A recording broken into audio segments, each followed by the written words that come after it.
Capítulo 3. La búsqueda de la verdad o brindis por la moral. La taberna del pelícano se alumbraba por la luz que entraba por la ventana de oriente, pero aún así Diógenes buscaba las tres luces que alumbraban su barra. Diógenes, el tabernero, con su desordenada barba y ojos perspicaces, servía una jarra de buen vino cuando escuchó las palabras de Solón. Viajando por ciudades y caminos sin nombre, he visto cómo los hombres se atormentan con preguntas que jamás podrán responder del todo.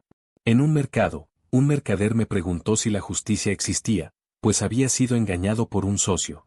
En un templo, un sacerdote aseguró que sin Dios no hay moral, y en la plaza, un anciano me dijo que todo depende de las leyes de su pueblo. Yo, que he buscado la verdad en los rostros de los hombres, sigo sin saber si la moral es un don de la razón, un eco de la naturaleza o una simple invención humana para controlar a los débiles. Por eso estoy aquí, en esta taberna, esperando que las mentes más agudas de la historia me ayuden a encontrar el sentido de mi búsqueda. Diógenes, limpiando una jarra con calma, arqueó una ceja y, sin dejar de mirar el vino que servía, respondió con su usual mordacidad: si la moral fuera un don de la razón, los sabios serían santos. Si fuera un eco de la naturaleza, los lobos rezarían. Pero como solo sirve para que los fuertes duerman tranquilos, mejor bebe, amigo, porque en esta taberna el vino es más honesto que los amantes de la sabiduría. Solón sonrió al escuchar la respuesta de Diógenes, pero en lugar de dejarse arrastrar por la ironía del tabernero, levantó su copa y la giró entre sus dedos, observando cómo el vino dibujaba remolinos oscuros en su interior. Tal vez tengas razón, Diógenes, y la moral solo sea un artificio de los poderosos, una jarra que los hombres llenan con el vino que más les conviene. Pero, dime, ¿no es cierto que las copas y jarras también se limpian? Así como tú frotas el borde de ese vaso para purgarlo de impurezas, ¿no hace lo mismo la conciencia con el alma? Tal vez no haya un juicio último ni una verdad universal, pero cada hombre, en su interior, siente la necesidad de depurarse, de volverse más digno de aquello que anhela, aunque no sepa si lo alcanzará. Hizo una pausa y observó a la mesera que pasaba cerca de ellos, con el cabello recogido y la gracia de quien no necesita saber que es hermosa. Sonrió apenas y añadió: mira a la señora del mesón. No es solo su belleza lo que la hace digna de mirarse, sino el modo en que se mueve, como si encarnara una armonía que los filósofos apenas pueden imaginar. Tal vez Platón tenía razón cuando hablaba del ideal, Diógenes. No en los templos ni en las leyes, sino en lo simple y lo natural encontramos reflejos de algo mayor. Diógenes dejó la jarra sobre la mesa con un golpe seco y resopló con una mezcla de fastidio y diversión. Así que ahora vienes a mi taberna a hablarme de ideales y de almas purificadas. Primero dime, amigo, ¿quién limpiará la conciencia del que limpia las copas? Se inclinó sobre la mesa y añadió con una media sonrisa: y sobre la belleza, ten cuidado, Solón. Es más fácil encontrar la verdad en el fondo de un vaso, que en los ojos de una mujer. En ellos te puedes perder, como se pierden muchos en el anhelo de los ideales. Al menos el vino no pretende ser eterno.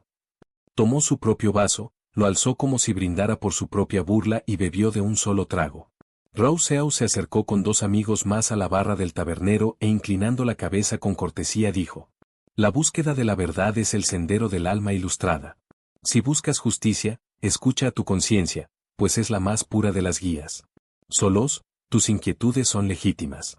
La conciencia es el juez supremo del hombre, más puro que cualquier ley escrita. Si el mercader fue engañado, es porque la sociedad ha corrompido los instintos naturales del hombre. La justicia, el honor y la virtud son inherentes a nosotros, pero la civilización los ha oscurecido. Kant, ajustando su chaqueta con precisión, aseveró de inmediato: la conciencia, sí, pero solo si está gobernada por la razón. La moral no es un sentimiento vago, sino una ley que debemos imponernos a nosotros mismos. No es la naturaleza la que nos guía, sino la razón. La moralidad no puede depender de sentimientos o meros instintos, pues estos son inconstantes. El imperativo categórico nos obliga a actuar como si nuestras acciones debieran convertirse en ley universal. Solo así podemos hablar de justicia sin depender de revelaciones externas. El tercer amigo, con una sonrisa, se acercó y le pasó el brazo derecho por encima del hombro en un abrazo fraternal. Era Nietzsche que riendo le dijo: ah, buscas justicia en un mundo donde los fuertes forjan su propio destino.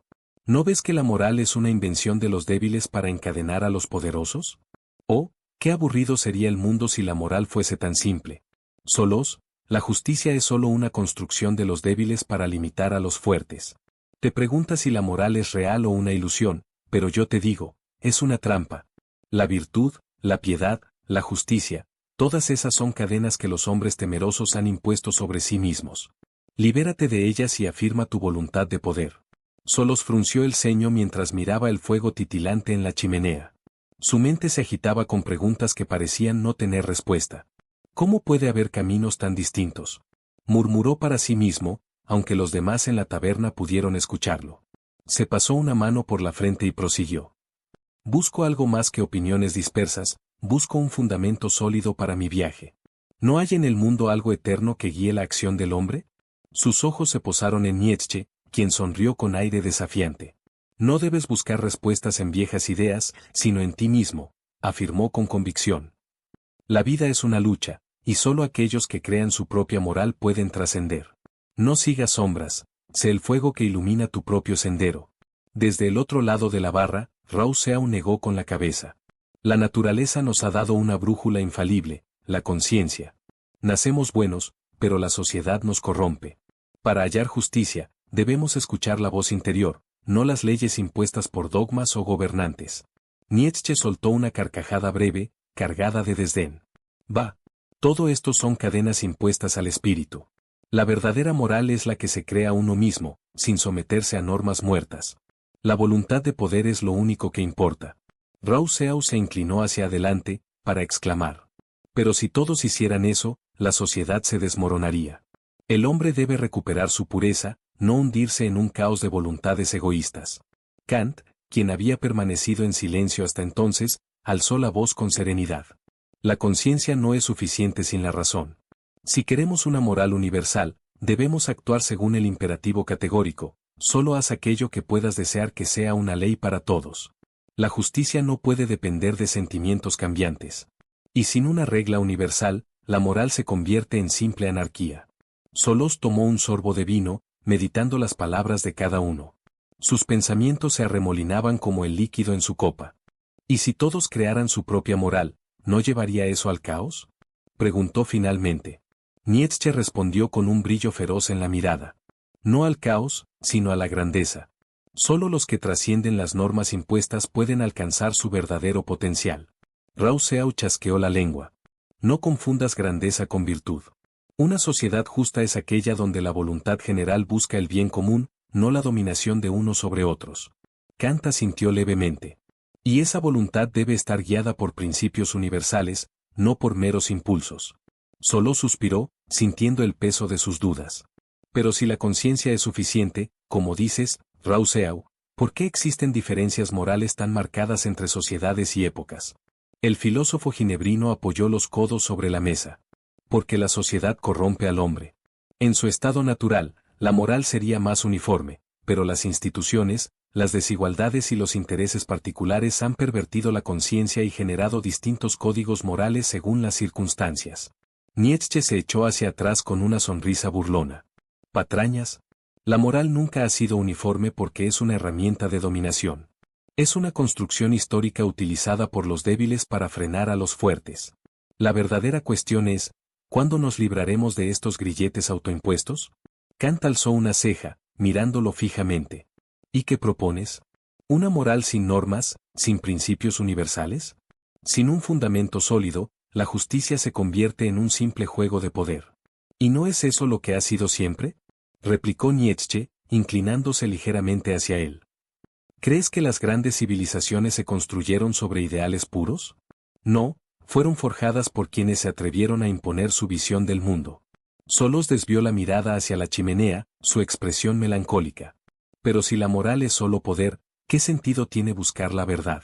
El tabernero, que había estado limpiando un vaso en silencio, sonrió con complicidad. La búsqueda de la verdad es como el buen vino, amigo. Nunca se termina de degustar, pero cada sorbo tiene su propio valor. Solós miró a los filósofos con renovada determinación. Entonces, ¿acaso la moral es solo una cuestión de perspectivas? ¿No hay una verdad última? Rousseau entrecerró los ojos. La verdad está en la naturaleza del hombre. Si nos alejamos de la corrupción social, hallaremos el camino correcto. Kant se enderezó en su asiento. La verdad reside en la razón.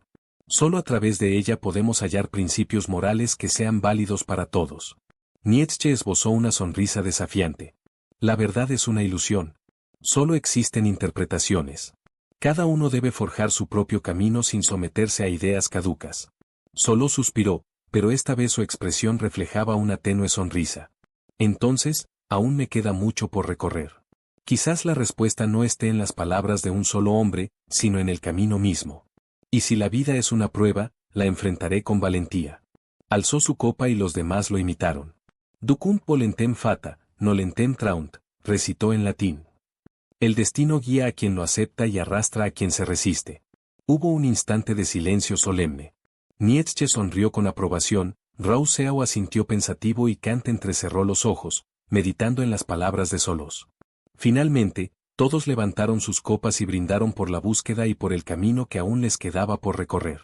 Desde un rincón oscuro de la taberna, una voz de Diógenes interrumpió la escena, con su inconfundible cinismo, se encogió de hombros y murmuró.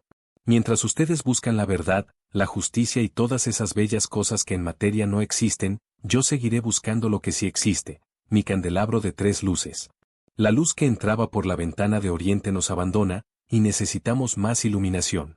Las palabras quedaron suspendidas en el aire mientras la taberna se sumía en una risa tenue y reflexiva.